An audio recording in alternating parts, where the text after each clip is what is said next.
मैंने कुछ टाइम पहले के लिए उम्रा किया था, तो उसमें मुझे याद है कि यहाँ पे इमिग्रेशन हुई थी, वो काफ़ी लंबा लाइन में लगे और वो सारा प्रोसीजर हुआ था। तो ये काफ़ी स्मूथ रहा है, बहुत जल्दी से हम लोग वहाँ से पास आउट कर गए थे। बड़ी अच्छी जो है वो हमारी इमिग्रेशन वगैरह के प्रोसेस जो है बड़ा स्मूथ रहा है। और वहाँ से फिर जब हम यहाँ पे आए हैं तो काफ़ी अच्छी गाइड थी हमें, और वो फ़ौरन से गाड़ियाँ आराम से वहाँ पे खड़ी हुई थी और बस हम फ़ौरन से बैठ के आ गए थे। और जब हम होटल में पहुँचे तो सबसे ज़्यादा खुशी इसी बात की हुई कि वो बिल्कुल क्लोज़ था, काफ़ी क्लोज़ है वो हमारी मस्जिद नबवी से। तो हमारा मेन कंसर्न भी यही था, हमें ज़्यादा वॉक नहीं करनी पड़ी और इस तरह से कि फ़ौरन उधर से अजान हुई और हम पहुँच भी गए थे। तो अगर खाने की क्वालिटी की बात करें तो खाना भी बहुत अच्छा है। ओवरऑल इस दफ़ा मुझे लग रहा है कि बहुत ज़्यादा आप लोगों के एफर्ट्स हैं और वो नज़र भी आ रही हैं।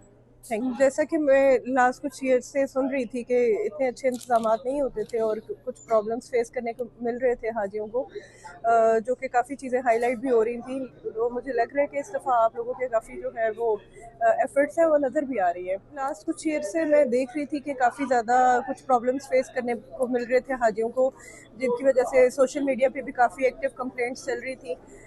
लेकिन इस दफ़ा मोरा की जो भी एक्टिविटीज़ हैं वो नज़र भी आ रही है और आपके इंतज़ाम काफ़ी बेहतर हैं मोरा के ओवरऑल। और वो चीज़ जो मोरा की एफर्ट है वो एविडेंट, और इसके लिए हम फिर शुक्रिया अदा करते हैं कि मोरा का, क्योंकि हम आए पर्पज़ हमारा इबादत का है, और अगर उसमें काफ़ी हर्डल्स फेस करनी पड़े तो ऑब्वियसली फिर हम उस तरह से इबादत भी नहीं कर पाएंगे। तो ये काफ़ी अच्छा इनिशिएटिव है और हम थैंक यू करते हैं ऑर्गेनाइजेशन का।